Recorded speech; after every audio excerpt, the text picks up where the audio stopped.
انشالله شروع رکاب زدن پروژه ترقی از نقطه صفری جایی که مشاهده میکنین مرز بین ترکمنستان و افغانستان الی اسپین بولدک به مسافت 812 کیلومتر انشالله.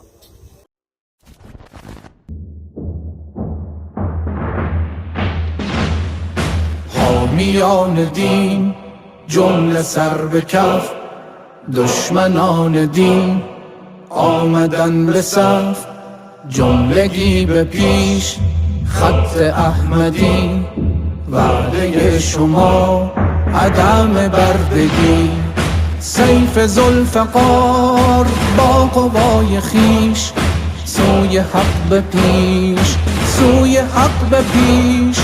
عزت و شرف در پیام حق، رنگ بت شکن در کلام حق. صحنه جهان مرز خون توست، سیرت رسول رهنمون توست.